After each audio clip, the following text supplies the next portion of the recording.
Joey, ikaw pala. Sige, pasok ka na. Pero sandali lang, ha? Opo, sandali lang po. Kahit dulo ng anino mo, ayokong makita. Get out! Get out!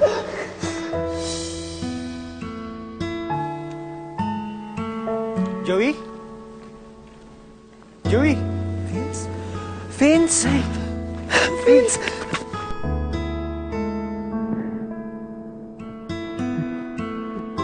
Anong ginagawa mo dito?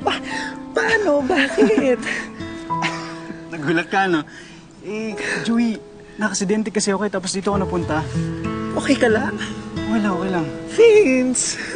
Joey, Kamusta ka na? nakasidente ako. Tapos, ganyan, mas maganda kayo nangyari. Dito ako napunta eh.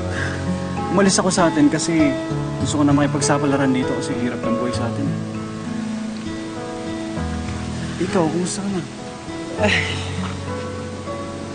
Kayo nila, Aling Daisy, kumusta?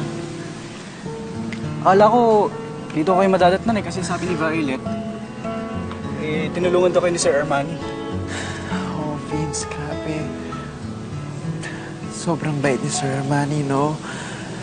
Kaya lang napilitan kaming umalis ni Mama dahil kay Miss Betilda.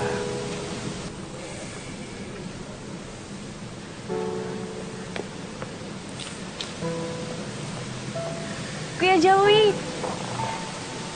Hi, Kuya Joey! Kamusta na? Oh, Kuya Joey, na-miss kita. Bakit ba kayo umalis si Tita Daisy? Hindi kasi nagsama-sama muna kami nila Mama tsaka ni Ate April. Yung tito mo, kamusta na? Nakabalik na ba si Sir Armani galing Amerika? Wala pa siya eh. Sana nga bumalik siya agad. Marami kasi ako itatanong about Destiny Rose.